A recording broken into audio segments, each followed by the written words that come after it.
Hi there, today we're going to make one of my favourite autumn and winter dishes, sticky oxtail casserole. Now we've all made oxtail before, but this has got a little bit of a difference in the fact that it's got some lovely Asian flavours in there as well. And as well as browning the meat to start with, we then brown the meat at the end again. So again, going to end up with meat with a really crunchy crust and melting meat in the middle, really delicious. Okay, first off, what I'm going to do is I'm just trimming these chunks of oxtail here, and basically while you don't want to take all the fat off, you don't want it to end up too fatty and gluggy, and oxtail does tend to have some pretty good chunks of fat around the outside, so if you just trim those off. Now in the recipe I say about 2 kilos of oxtail, and you really do need that. The bone is quite heavy, and so basically you need to have enough meat on there to keep everyone happy, and believe you me, once they start eating this, they're going to want to be eating more and more and more.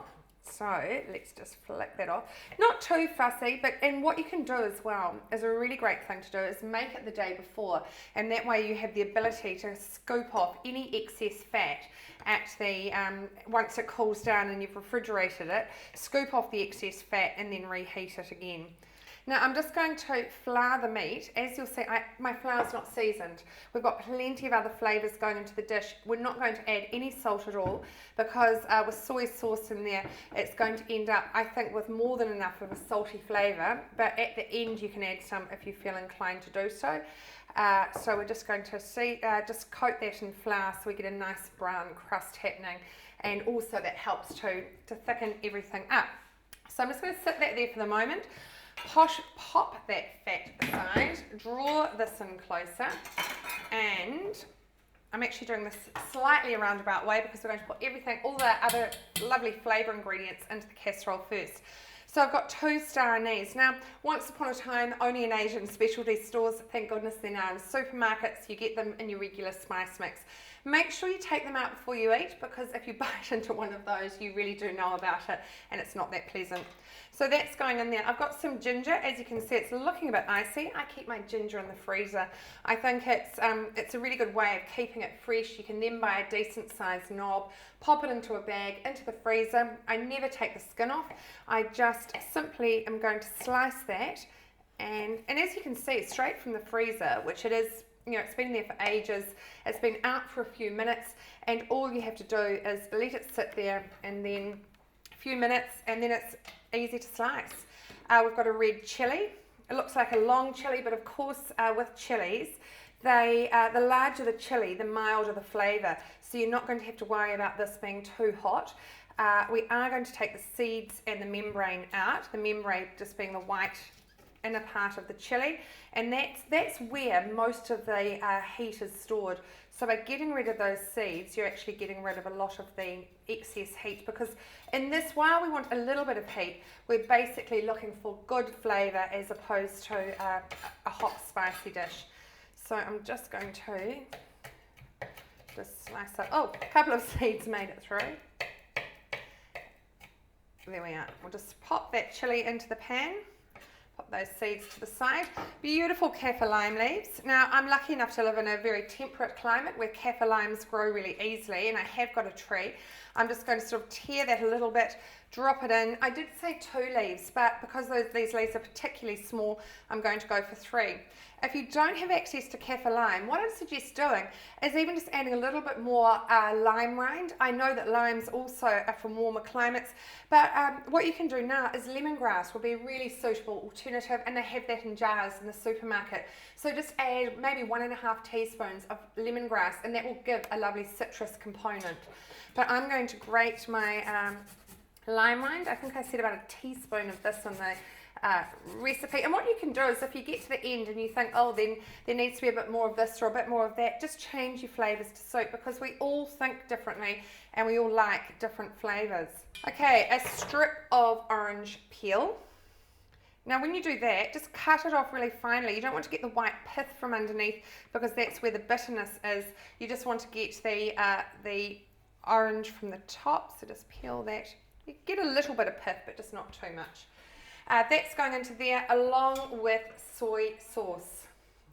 Now I think I've got about half to a cup of soy sauce goes into that. a couple of tablespoons of brown sugar, just to, you need that sweet component. It just adds to that whole lovely balance of flavours. 2 cups of beef stock going into there as well, and I put some water in that as well to give extra liquid, and also my beef stock was very, very rich, and you don't need it quite as rich as that. So I'm just going to pour, as you can see, it's really lovely and sort of gelatinous, so I'll pour that in. And right now I'm going to head to the stove and I'm going to brown my oxtail. With your oil, I suggest using something like rice bran, peanut oil, something that is fairly neutral in flavour, but it's going to have a high smoking point, because you do want to get a lovely crust going on this meat. Good colour before you get it into the casserole. And what we want is really a good crisp crust on the outside. So we're just going to turn that, not too urgently, allow it to actually get a good crust before you start turning it. Now I assure you I'm not cheating. We haven't got the full 2 kilos here, but tucked away in this oven. Coming up shortly, we've got our ready-made that was made ahead of time, so we could actually look at a lovely end result. Okay. Let's throw that in there. Now what I'm going to do is I'm simply going to just pour off this excess fat into the sink. I'm then going to wipe out the pan, and I'm going to pour in some rice wine, let that boil down, reduce it by about half, and that will also take the lovely flavours that might be left in this pan. So I'll just tip that into there. I'm just going, because it did get really hot, I'm just going to give it a quick wipe out so we don't get any of the any black pieces in there. Then I'm going to pour in some rice wine. It's about half a cup.